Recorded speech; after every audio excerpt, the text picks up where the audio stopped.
Gaming Today presents Cash Considerations.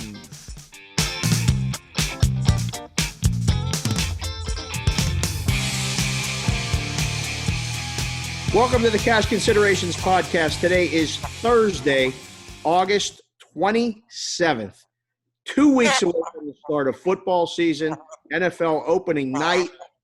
But right now, we're going to talk some other stuff. We brought in someone who can talk baseball a little more than the boys. I mean, we brought the Fonzie parlay, to the public, and it continues to roll. And if you're not following along, you really should, because the thing's hitting. Let's bring in the boys first before we bring in our special guest. In one box today by himself, Alan Berg at %Berg. AB, no Raiders hat today. Beard's looking tight. What's going on? Yeah, it was the office day, so a little clean, a little fresh. Fonzie parlay still rolling. 6 out of 18, I believe, opportunities. So for a parlay 3-teamer, it's pretty good. And yeah, I don't have Matoy here, so things are looking up. Missing today from the show. Who knows where he's at? We don't even know where he's at. The kid's not answering the phone. And he missed the show start time, so hopefully he'll join us later. Motoy Pearson at He's Takes on Twitter. Not here. Instead, in the other box, here is Howard Barish at Gaming Today News. HB, what's going on? Hey, how's everything? Got to review the Netflix menu tonight because there's no sports to watch. Yeah, we're going to get to that. Crazy day. First day I felt this way since the day everything shut down back in March. So we're going to get to that in a few minutes. Producing the show tonight, as always, the man, Reynolds. I am Reynolds 2305 right there. There's the tip of the bald head. No cap for him, but producing the show, making sure it all works, as always. The show Twitter handle is at GTCashConsider. We have eclipsed 1,400 followers on there, boys. Something's going in the right direction. That's good. If you listen to the show, please rate the show, review the show, and follow us on Twitter. My Twitter handle is at SportsBookConsig, SportsBKConsig. And thank you for following along and all the story times as well. So let's bring in our guest.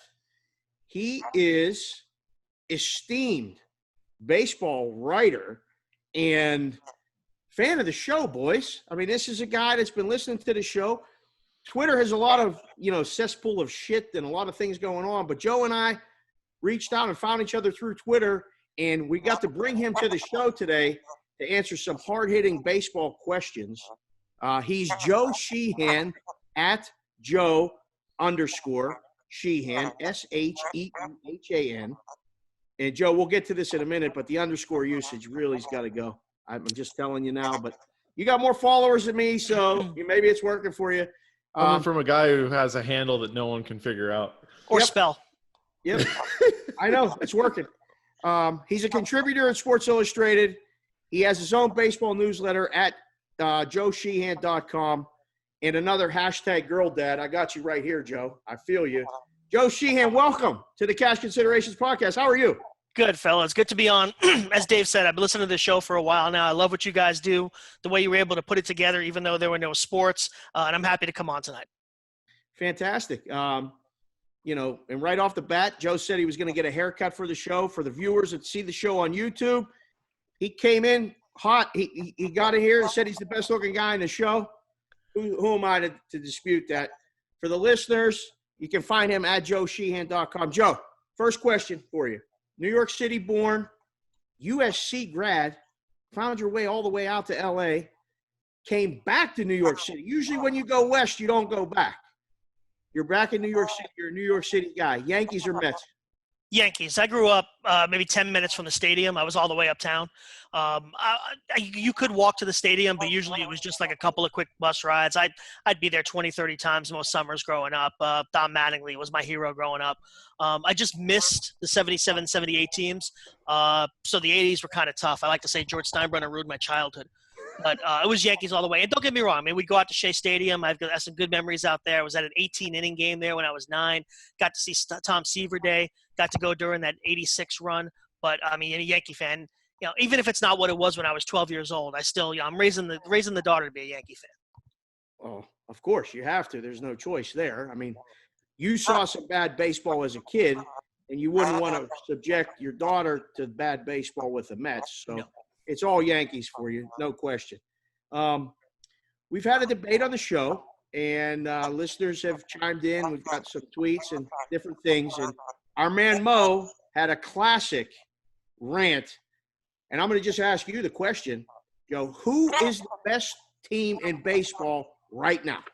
Oh, it's the Dodgers, and it's not close. Oh, The Dodgers, look, we'll never know because it's a 60-game season, pandemic, got to write it off. But had they played this season all the way out, this might have ended up looking like the best team of my lifetime, which right now I consider to be the 95 Cleveland Indians. But pitching, depth, incredible offense. Guys, they're 23-8, and it feels like they haven't really gotten it together yet. It feels like they're still kind of in third gear.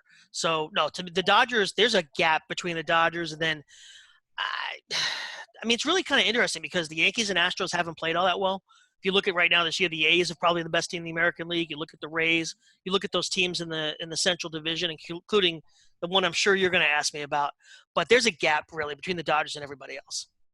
okay. Dodgers in it overall, you say A's in the American League right now? Because the A's Right are now. really, I would say, probably the best team in baseball. Or in the American League. In the American League right now, A's and the Rays have had so many pitcher injuries. They've kept it together, but man, they're down to like their 13th, 14th relievers. I think Allen's actually the next guy on the list to get called up. So it's really been tough for them. Throw gas. Yeah. And keep that Fonzie parlay going. That's right. Right. For the listeners that don't know the Fonzie parlay, it's A's, Rays, and Jays, which, Mo fondly said A's. So we played it, and Alan said it's 6 out of 18 opportunities. Pretty much you're on profit now if it hits again. I mean, the way it rides out, 3-teamer. When they're dog, you catch one dog in there, that's a good price. So, Joe, you've been writing about baseball, covering baseball fan for years. Do you have a copy of baseball's unwritten rules?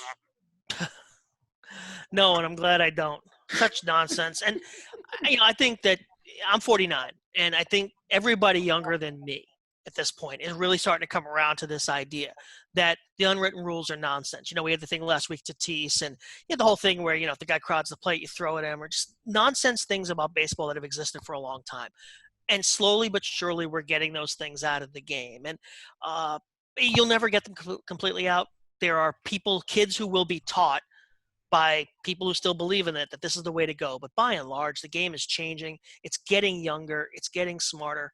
A lot of these unwritten rules were definitely codes about keeping the game a certain way. And I think the more influence that young players, Latin players, African-American players have in the game, the less we're going to have to hear about these codes. Well, I hope so. But do you sense the pushback from it? Because it feels like there's a real, we kind of traded some tweets back and forth with that Hernandez video that we watched. And if you haven't seen it, you can probably go back and find it when they talked about it on the Mets broadcast. And there's a lot of people that are tone deaf to it, aren't they? Like they just don't want to either accept that it's getting younger or that we could possibly change it. Do you sense that as well as someone who's been around the game so long? Well, sure. I mean, Hernandez is late 60s, won the MVP in 79. So he's 67, 68, 69 years old, something like that. And that's an example of a guy who still has influence within the game. Very well respected, arguably a Hall of Famer, but not part of the current culture of the game. It's going to take that generational change. Even you look at the incident with Tatis last week. Tatis's own manager chastised him. Now, supposedly it was as much for missing the sign, but underneath it was, maybe you shouldn't have done that. Now, both from a unwritten rule standpoint, I don't have a problem with it, but also, guys, you watch the game every night. Well, some of you do. How many times do we see the bullpens blow these huge leads? Yeah. It's 7-0, or what was it, 10-3 at the time, whatever it was. I'm sorry. I'm still trying to score runs. It doesn't take a whole lot. We saw just today. I mean, it wasn't a 7-run lead, but the Padres are down to their last out, scored 7 runs, and won the game 10-7. So just from a baseball standpoint, man, look, if they're still throwing breaking pitches, which they were, if they're still shifting, which in a lot of cases teams are still doing, 8-0, 9-0, they're still shifting. If the guys on defense are trying to win, you can keep trying to win too. Well said. I agree 100%. I hope that it's going to take a while, and me and you are and HB are around the same age. AB's a little bit behind us, and Reynolds is a whole generation behind us, but hopefully it's going to change. Another thing that I think, I don't know if I want to, I don't know if I want to go back to the way baseball was when we were younger, but are you a fan of the game right now, the way it's played with it's a home run, a walk, or a strikeout? Pretty much a lot of at-bats. And I'll tell you what, it's really hard. You know, your daughter's 10. It's hard to sit through a whole baseball game at 10, 15, 20 if you're not a fan, the way the game's played. Would you agree or disagree? Yeah, I'm not sure what it would be like to come to baseball as a 10-year-old. No, I love you. I mean, a lot of us played the game. So if you play the game, that's what you gravitate to as a fan to a certain extent. But it's hard if you don't play it to come to it now. There's a lack of action. You mentioned the home runs, walks, and strikeouts. We call those the 3 true outcomes. And for most of baseball history, 15, 20, 20%. Of late, over 30%, over a third, we're heading towards 40% of all plate appearances being one of those. And home runs are exciting. Strikeouts can be exciting, but when they're all that you're getting, and it's not just what you're getting, it's what you're not getting. You're not getting those doubles into the gap. You're not getting first to third. You're not getting great defensive plays. There's that lack of action. If you're watching the game at home, you got a screen up, you got another screen up maybe to tell you spin rate and velocity. Yeah, it's interesting. I think if you're at the game and you're sitting through 4 or 5 minutes of nothing really happening, you know, spin rate and break and velocity is all exciting on TV, but if you're in section 327, it's really hard to pick up on that stuff. You want to see the first to third. You want to see the balls in the gap. So, yeah, I try not to – I think there's a generational gap here. I think if you look at, feeds like Pitching Ninja, it really shows off the incredible talent of pitchers. That's the way a lot of people are coming to the game, and I don't want to say that's not happening. But by and large, man, the people who said baseball was boring for 1,000 years were wrong. And in the last 10 years, they're starting to have a point. Yeah. And it's funny because when you try to explain it, you get told, oh, you're old. Right. Or, oh, you don't get it. And there's so much game within the game that, you're watching. You remember triples, Joe. I mean, I remember when guys used to hit triples. I mean, nobody steals a base and nobody hits to the opposite side anymore. And some of that stuff is evolution, right? We know that the best way to score runs is to hit the ball in the air, hit pulled fly balls. That's where all the money is. But at the same time, when everybody's doing that, it's hard to have – and it's interesting in football and basketball. Like the statistical revolution, I think, has made those sports more watchable. Some of it is rule changes. You can't touch anybody in the NFL now, so the passing game, which is more exciting to watch, is easier to pull off because contact is pass interference or defensive holding. In the NBA, it's not – I mean, guys, the playoff scores 15 years ago got teams winning playoff games with 83, 84 points. And now it's faster. Apparently somebody's coming for me. It's faster, the threes – the changing of the defensive rules where they allowed some zones, the NBA has done a good job of making its game better. All of the changes, and I've been advocating for them as a stat head dating back to the 90s, we've made the game less watchable. And it's about finding that balance between letting the talent be the talent and making the game attractive. And that's a very hard thing to do. Is Yeah. there one thing, if you could do something right now that you think would help change that? It's hard to do instantly, but I think the long-term solution is to move the mound back. The mound, the rubber's been at 60 feet 6 inches for 127 years. Now, back then, pitchers were like 5'3", 86 pounds. They threw, 78 miles an hour. You've got to move that with the mound back. If you look at what pitchers can do now with the velocity, with their size, with their extension, they've closed that gap from 66 to much smaller now. Hitters basically, I don't say they're all the guess hitters, but if you got a guy with a good fastball and then something that dives out of the zone at 87, it really changes the equation for hitters. So I think in the long term, and I'm talking about 25, 30 years here, you're going to see the mound have to move back. I don't know that there's another solution that will get at so many of the problems. Awesome. That's a great idea. maybe it's. Would you move the baselines too then? No, I mean you're just gonna move the mound back. Everything else stays. And Okay. there are people. Dane Perry, who's a great writer for CBS Sports. I used to work with him at Prospectus. He's actually suggested changing the distance between the bases, cutting it to like 89 feet. And if you think about it, that changes. Remember, everything in baseball is very fairly well calibrated. And if all of a sudden it's only 89 feet to first base, what does that do to the value of a ball in play? Can you beat out more ground balls? What does it do to stealing second base if you can get there? Because remember, how many of these plays are that close? Yep. So if you were to do that and say, okay, now it's 89 feet between bases, how does that change the entire engine?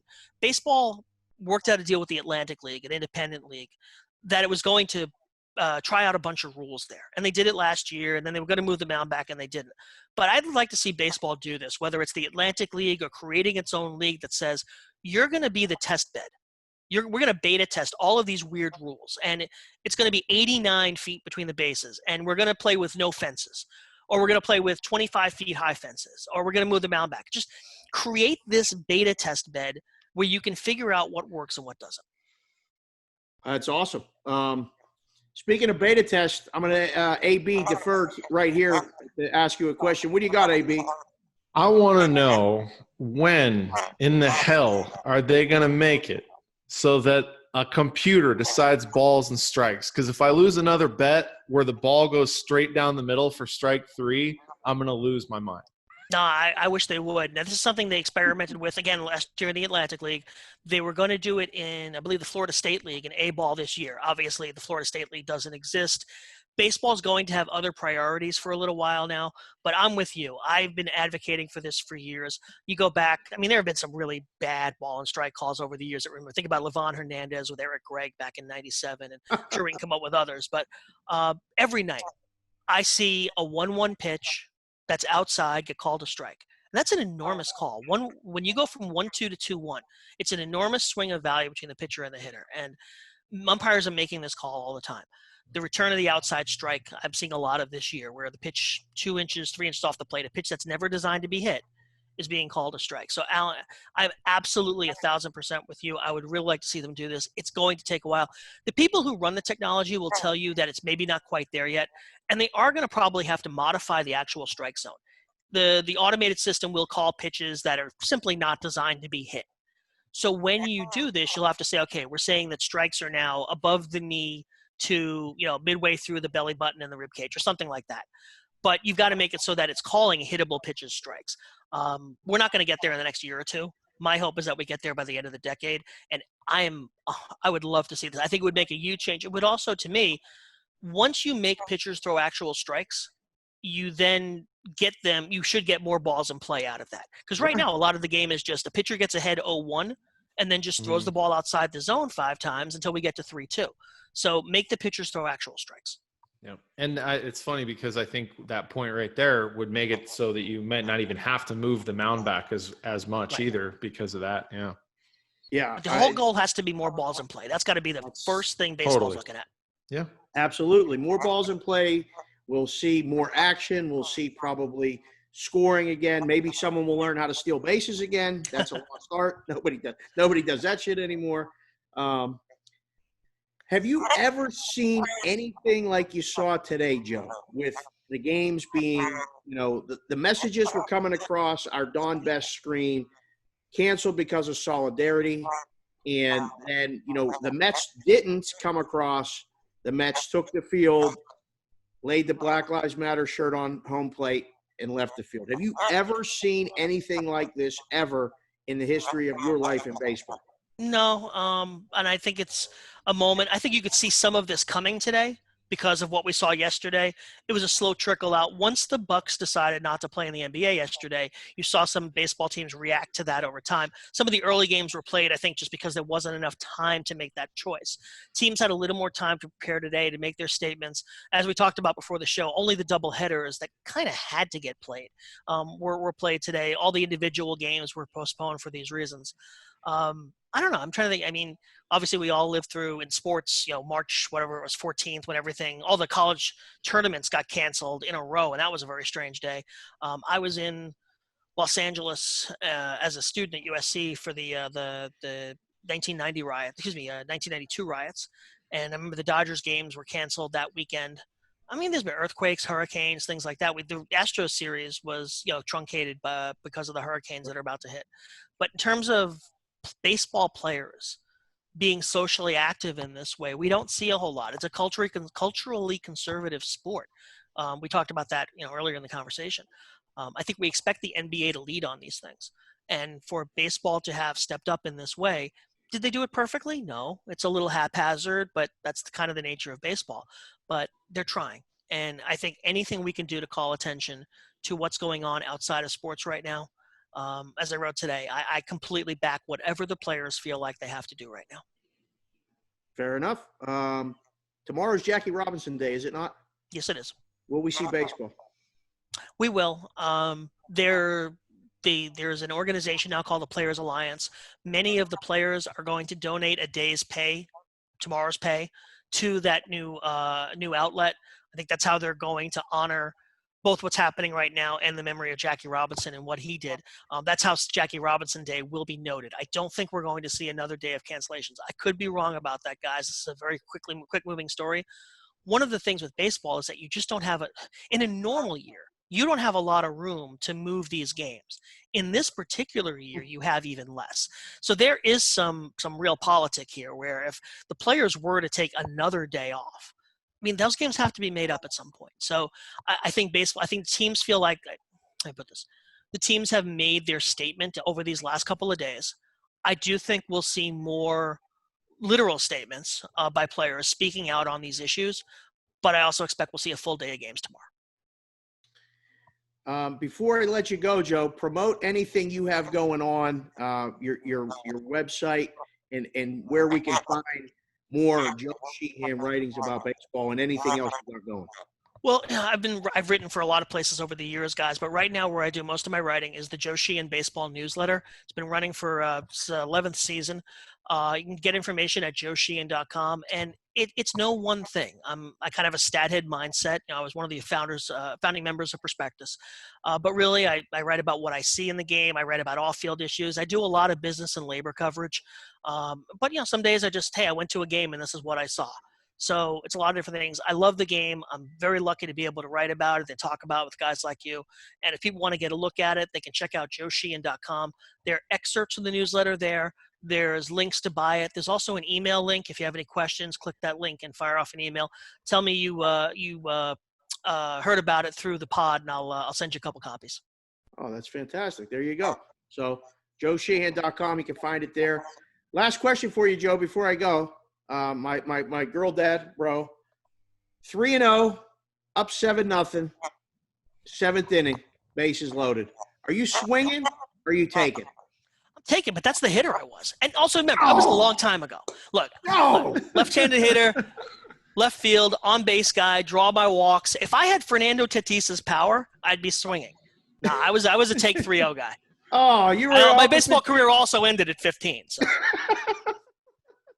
All right, fair enough. I would be swinging. I figured you for a swing away guy, but we'll take what we can get.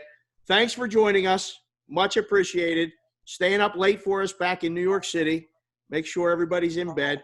Follow him on Twitter at Joe_Sheehan. And again, thanks for the shout out and listening to the show. It's been a pleasure having you. Fellas, thanks. I'm a fan. Keep up the great work. Thanks, man. All right, I want to thank Joe Sheehan again for joining us.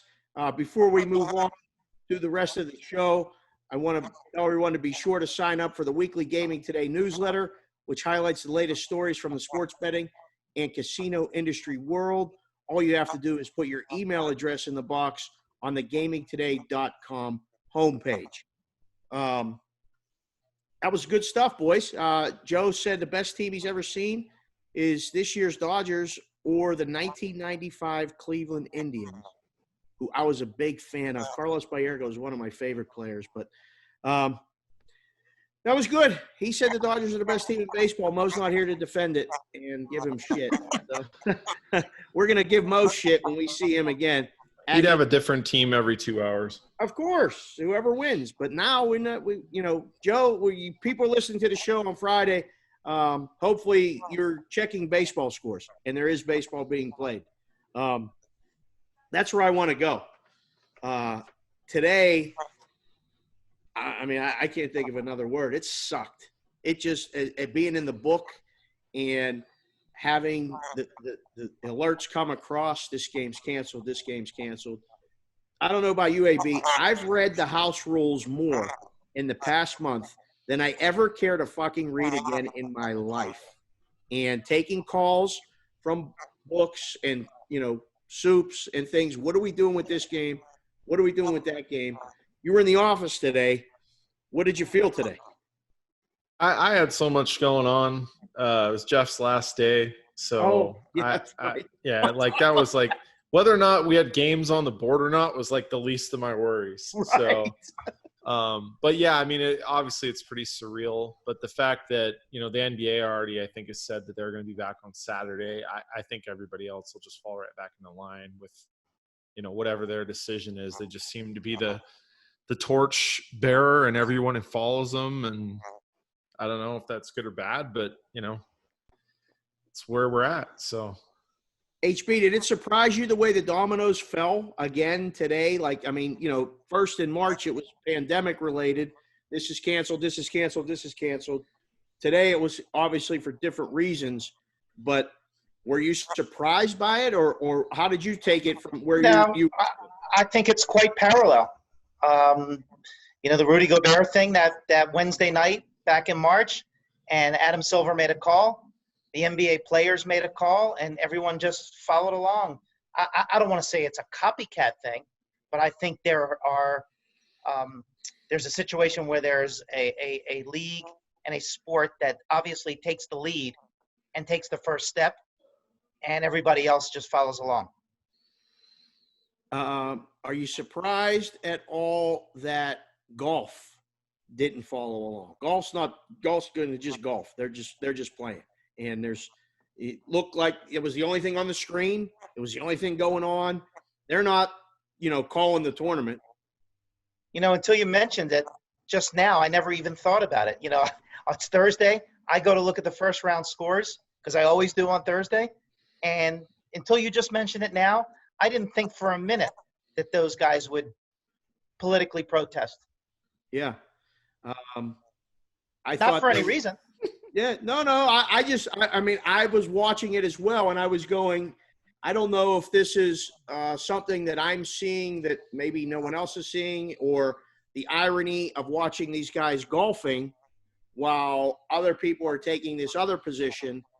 And it was a dichotomy of just the world as it is. And I thought, what a statement it would be if, they packed it up on hole number 9 and said, we're not playing this weekend. We'll play next weekend. And Alan, you were snickering. What was the?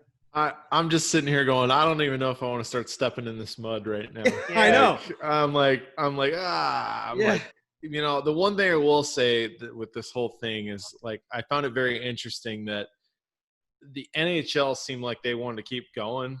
Yeah. And then they just succumbed to the pressure of the media and everything. And it's interesting. It's interesting how things, the domino, as you said. The story came out that Reeves wasn't going to play for the Knights. He told them he wasn't going to play. And now that puts you in a spot where, a guy that takes a regular shift is a pretty important part of the team isn't going to play. So it compromises the integrity of the game. Plus, you got 19 other guys in the room that are going to say you can't be, we can't go play and have support their guy. Scratch. They got to stand by him. That's it. It's no question. That's your guy. You're all guys. And then it went from there. So, because I thought the same thing as you, AB. I said they're up in Canada. They've kept away from all of this mainstream stuff and all these things. And then, boom, they canceled. So, yes, copycat, whatever. There's some Swedish guy going, why am I not playing today? I don't what? They have more. There's like, more, all right. There's more foreign-born players in the NHL than there are U.S. players. It's not even close. Yeah. So it was surprising, but not surprising that they canceled. But that's a whole nother story. The other sport that I know is not canceling. They're not. UFC has a card on Saturday, and the UFC, and Joe, when you're listening back to the show, you can hit the fast forward button now. Reynolds you're gone, so he can tell you to fuck off or whatever. But there's a USC event on Saturday that I can guarantee they're fighting. Why do you say that? Wait a minute. Because we're living in an hour-by-hour world. What makes you say that it's a go no matter what? Because Dana White spoke at the Republican National Convention. There you go. Like, have you never seen who their president is? Like, I mean, this guy. Okay. I just wanted to hear it. He wasn't going to stop when they told him to stop. Somebody came in and tapped him on the shoulder and said, dude, you can't do this in April. You have to take a break. The governor of California had to go to Disney and put the pressure on him that way. Otherwise, they would have been on an Indian reservation in California when everybody was shut down. Right, back in April. Exactly. So they're fighting Saturday. They're fighting Saturday in Vegas for sure. I can. Okay. The yes on fighting is minus 900. Like it's off the board, Dave. It is off the board. Fair enough. Do they subject themselves to scrutiny? Because it's obviously a very hot topic, and he's never cared about it. Never cared about scrutiny. Could care less what anybody says. I know he doesn't, but So back to golf. There's too many fans that are gonna love that there's fights. It's on ESPN. It's on ESPN Plus, whatever. I mean, unless they pull the plug on it, which they won't, there's going to be fights on Saturday. And the fighters don't earn and don't have the leverage. No, they have no. The fighters have no. No, that's right. They have no choice. I mean, they need to fight. They want to fight. The UFC carried the sports world for about 6 weeks until some stuff started coming back. So, again, it's another thing that I'm looking forward to. Boys, I didn't really diagnose the card. I didn't look at anything. Is there anything that jumped out or AB trash? There it is. AB. For the video feed, you can see the trash can. That looks like an $8 trash can. That was a big-ass trash can. That wasn't – It's got to be at least $11.50. All right. So, Reynolds, you feel the same way? The fact that I barely can even think of, like, who the main event is. Yeah. Like, I know Neil Magny is fighting Robbie Lawler, who's a late replacement. But I barely know who's on this card / care who's on this card. Where's it being held? Also, by the way, it's here. Apex here in Vegas. By the way, just real quick on the UFC, because we were off last week. I have to hold myself accountable. Horrible job on the Cormier read. That guy did not show up at all in that fight. What I was expecting to happen did not happen. Did not come close. That is one of the worst reads I have ever made. If I was on the putting green, I just put it back on the tee. It was brutal. Nice. And Cormier can kiss my ass because he didn't show up in that fight. Is he done? Reynolds, is he done? Is he done? Oh, yeah, he's That's done. it? Yeah. Like, look, he decided, I think, in the second round after he got clipped by Miocic, and he was winning that round until about the last 15 seconds when he got clipped. I think right after that moment, he was like, I don't want to be here. And I think I don't think he would tell you this, but I think in his heart he knows. He's glad he got poked in the eye because he's going to be able to point that as a reason why he didn't show up in the last 2 rounds. That was a pathetic performance to go out on his career on. The guy's got a great career. He's one of the best heavyweights all the time, but he was gutless in going out on that. Man, this guy, he just torches everybody. Hey, Reynolds, you got to pass. You've given us plenty of good picks. Yeah. Hey, man. Dude, the way I lose fight totals is incredible because, dude, if there's the 2.5 under, right? Yeah, and if there's 15 seconds left in the second round, the guy's got full mount up against the cage. It's over. Like he's going to finish 15 more seconds. If that had happened with 30 seconds left, the fight's probably exactly. Done. That's what I'm saying. You got to stop embarrassing us at the paper. Oh, it's unbelievable. Before I forget. Bowman's picks this week. He didn't have DJ last week, but he's got DJ this week. Schauffele, Thomas, Berger, and English. You find those golf picks in the gaming today. It's Thursday. I didn't even look at the leaderboard, I got to be honest. I was busy canceling games and talking to books about we're not putting up overnights. We're not putting up overnights ever again, actually, for us. I only got 5 days left at CG, and we just decided that headache is done. We can't put up overnights because games are going to be canceled. They're not going to be canceled. We did away with the baseball overnights with the pitchers thing, so that's done. I ain't got to worry about that. Football is 2 weeks away from the NFL season. 2 weeks from today, Thursday. I like to often say that nobody knows shit, and the way people bet and the way things go on. AB, what are we thinking for football just in general right now? It's really been on the back burner. We haven't seen one thing site-wise. Exhibition games done, training camp done, practice reports are like minimal. Even the Twitter feeds we follow, there's not much video on anything. Do you feel like you're as prepared as you normally have been in the past? Always, man. Always. Fair enough. No, I mean, you're right. Now he's got something, boys. Here we go.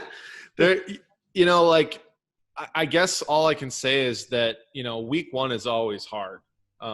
It traditionally is one of the worst weeks as far as the number mattering. Right. You see, you know, 4.5 point dogs win by 21. You see 13-point favorites win with a last second field goal to win by 1. Like there's no way of knowing like what team's going to roll in week one. That being said, I think, you know, like one of the games that I'm looking at right away is Carolina. I think with Vegas having to travel that far across the country, there's no fans, probably, whatever. But I think the travel aspect might be a real headache with all the COVID stuff and everything like that. And there's always been that classic like West Coast team going east playing at 10 a.m. I think that'll apply in that game. I just expect them to be kind of flat, and no one really knows what Matt Rule is going to do. And yeah. I know a lot of people, you know, sharp guys that I do respect that are saying, you know, let's fade all these rookie head coaches. I agree with that to an extent, but I think there's something to be said about not having any clue what that Carolina offense is going to look like, and his system is so different and unique, and he's going to bring all these different looks. The Raiders literally will have no tape on it, so I like Carolina in week one for that reason. Very good. HB, you guys are usually ramping up with the paper and football subscriptions coming, you know, flying in, whatever. Everything's different. From your end of it, you know, as the managing editor came in today and seeing the business being what it is, how is it different for you, it being 2 weeks away from football as opposed to just like last year, let alone this year? You don't have the intensity from the sportsbook operators, from the risk people, from the sportsbook directors.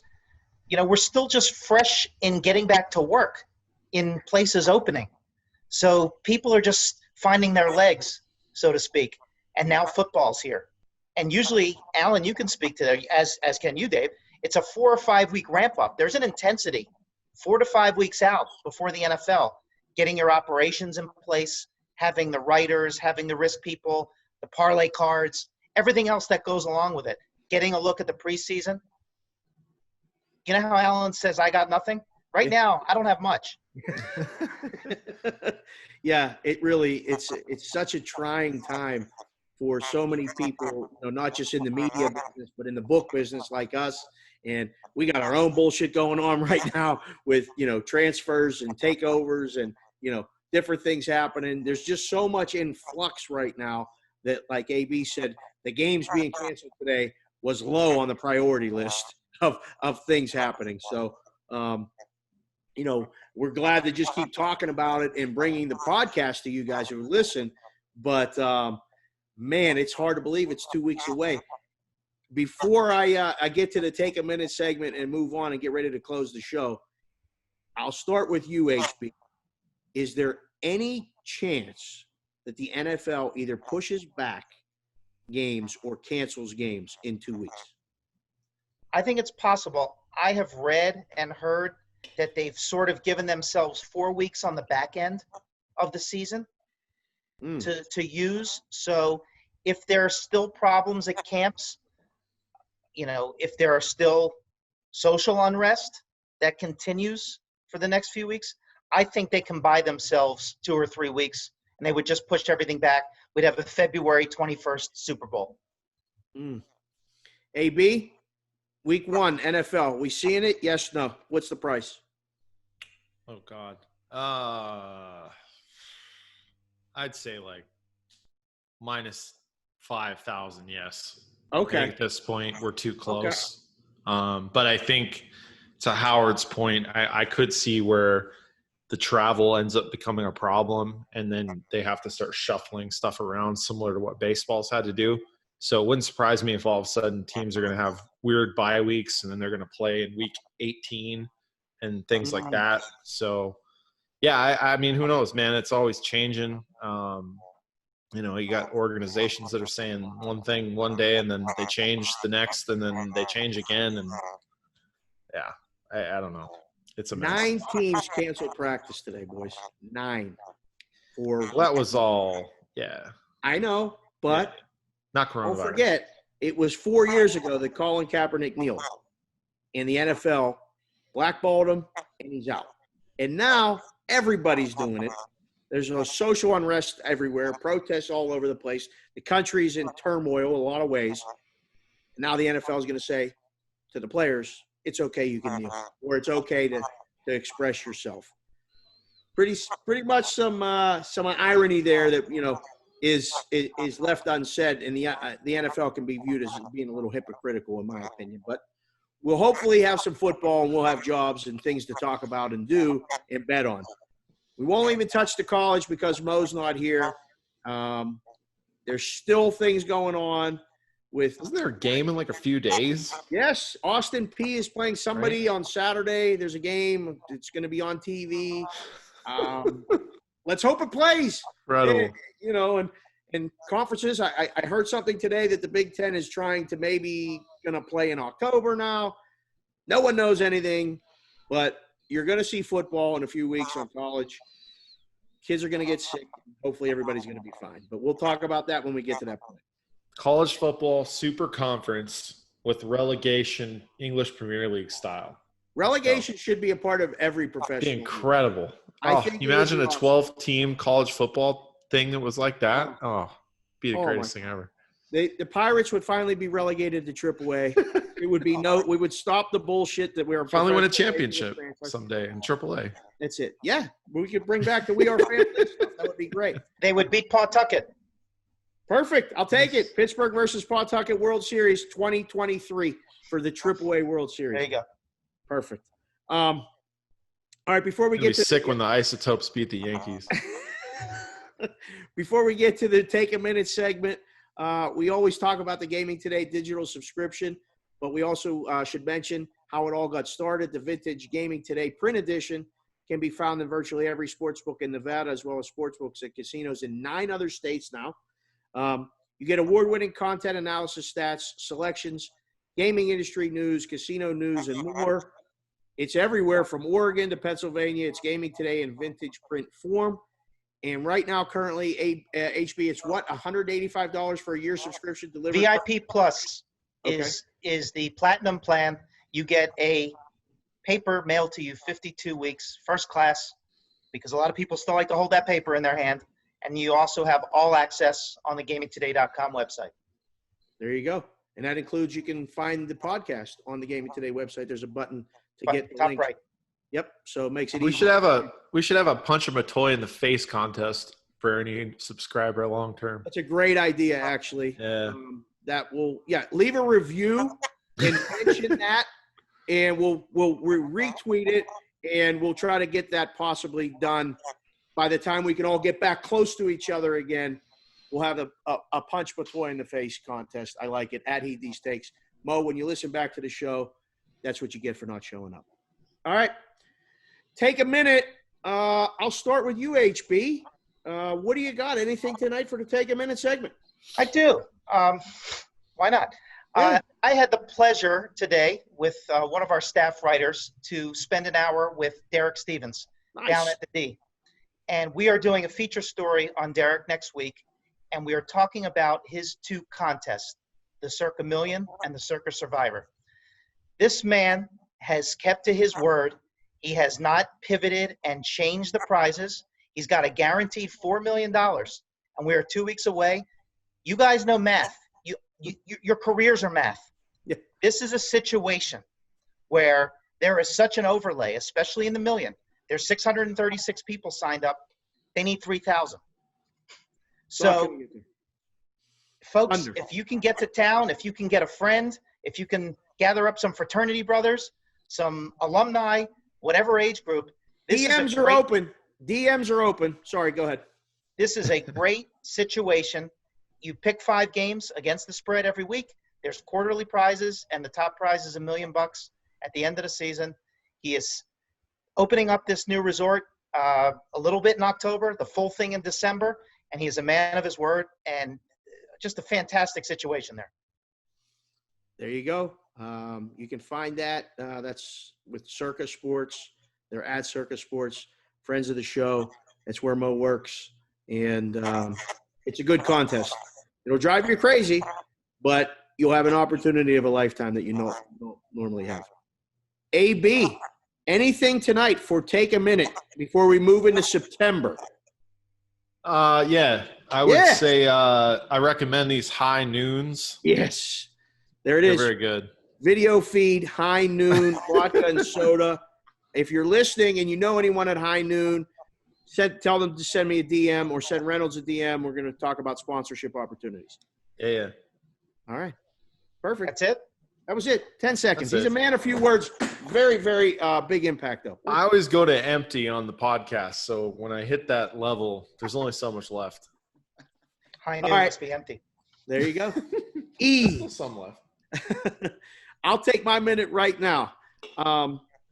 Had the pleasure of making contact with a longtime listener of the show, Alex Franzi. Alex Franz is his name. He goes by Franzi.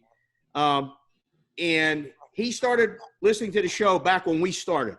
And when we did the Fonzie parlay and started tweeting it, he started tweeting it and doing different things. And little did I know that this guy who's from Eastern PA went to Pitt and moved to Baltimore, accounting guy, finance guy, working in the business of that nature, is listening to the show and just thought, these guys are pretty cool. I've been listening to the show. He's fucking moving to Denver to be a part of the PointsBet trading team.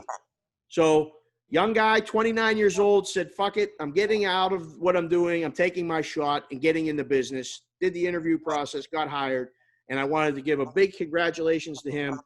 When he gets out there and gets settled, we're going to bring him on the show to talk about what PointsBet is doing. And for those of you that haven't seen it yet, they made a deal today with NBC Sports that's going to be a huge thing when it comes out, but they're an affiliate. They're going to get affiliate fees. There's all kinds of shit going on, but we'll talk about that at a different time. Just wanted to mention Alex, great connection. We had a great conversation. Wish him nothing but the best. And my first thought when he told me was, God damn it, what did we do? We got a young 29-year-old stable accountant to go, I'm going to go be a bookie in Denver for PointsBet. Holy You corrupted him. It's all our fault. yes, it is. All he needs to do is come down to the D Bar Canada one night with me and Matoya and go, wow, I need to go fly back immediately. That's He'll it. be back with Deloitte and Touche in an hour. It's over. That's it. It's done. That's all it'll take. Gotta be. Oh. Best All luck, right, my man. fellas. And he hit the Fonzie parlay on the very first opening day, Yes, like Matoya and yes, I did. he And did. he fired on it. So good job on that. Hey. Absolutely. Henry Winkler's going to respond once. I keep tagging him, and every time we hit it. But the GIFs are outstanding. I'm just waiting for Henry to actually reply himself. So, publicist, I'm trolling you, just respond back. We got the Fonzie parlay. That's I don't know how he missed it when it was trending. I know, right? What the fuck? I got a good laugh out of Reynolds. That was worth it right there. Nicely Nice dig. done. That's a Nice nice dig. turn. Perfect timing. That's Reynolds, the producer. I am Reynolds, 2305. That's Alan Berg at %Berg. He D's takes. Motoy Pearson is not here, but he's with us in spirit. Replacing him tonight on the show. Thanks for joining us, HB, at Gaming Today News. There's his hat tip. The show at GT Cash Consider. We got a goal. We got 2 weeks left. I want to get the followers to 1,500. I got a bet on it. I don't want to lose it because I can't hang with these guys. If we start drinking, it's going to get ugly, and it's not going to be good for me. So wanted to mention that. And my Twitter handle is at SportsBKConsig for Sportsbook Consigliere. There's no hashtag. There's not going to be a hashtag. And I'm not changing the name anytime fucking soon. Have we had a podcast since you got the shout out on SportsCenter? No, we have not. No, that was a great thing by Neil. And for you boys in the know, you can go back and see it on my Twitter feed. Neil shouted me out, said Sherapan said to take the over. Wait until he gives the cash considerations shout out. He's got to work it into the show a little differently. It'll probably be a Friday night. I don't want to give it away because when it comes, it's going to be really, really good. But friend of the show, Neil Everett, wanted to shout that out. And it'll trend. Well, I don't know about the trending thing, no. Apparently. Well, he'd have 5 times as many followers right now if people could find him. There you go. It's hard to multiply by 0. He's so hey, he's so mad at me right now. In 5 days, things may change. That's all I can. And a name like Sherapan doesn't sound like a consigliere. The cuffs may come off in 5 fucking days. That's all I can say right now. We're going to really have a good time. Until then, thanks for listening to the show, and we'll see you guys next week.